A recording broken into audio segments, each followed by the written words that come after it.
জয় গুরু পরম প্রেমময় শ্রী শ্রী ঠাকুরের সত্যানুসরণ থেকে বাণী। সর্বপ্রথম আমাদের দুর্বলতার বিরুদ্ধে যুদ্ধ করতে হবে, সাহসী হতে হবে, বের হতে হবে। পাপের জ্বলন্ত প্রতিমূর্তি এই দুর্বলতা, তারাও যত শীঘ্র পারো এই রক্ত শোষণকারী ভ্যাম্পিয়ার ইহারা এক জাতীয় বাদুর। ইহারা ঘুমন্ত অবস্থায় জীবজন্তুর রক্ত শোষণ করিয়া থাকে।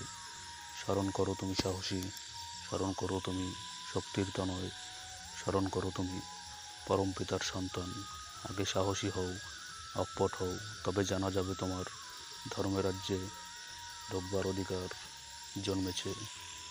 মনে ঠিক এতটুকু দুর্বলতা থাকলেও তুমি ঠিক অকপট হতে পারবে না।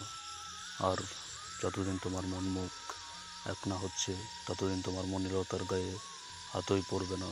মন মুখ এক হলে আর ভিতরে গলদ জমতে পারে না, গুপ্ত আবর্জনা ভাষায় ভেসে উঠে পড়ে, পাপ গিয়ে তার ভিতর বাসা বাঁধতে পারে না। হটে যাওয়াটা বরং দুর্বলতা নয় কো, বরং চেষ্টা না করাটাই দুর্বলতা। তুমি কোনো কিছু করতে প্রাণপণে চেষ্টা করা সত্ত্বেও যদি বিফল মনোরথ হও, ক্ষতি নাই, তুমি ছেড়ো না। এই অলমান চেষ্টাই তোমাকে মুক্তির দিকে নিয়ে যাবে।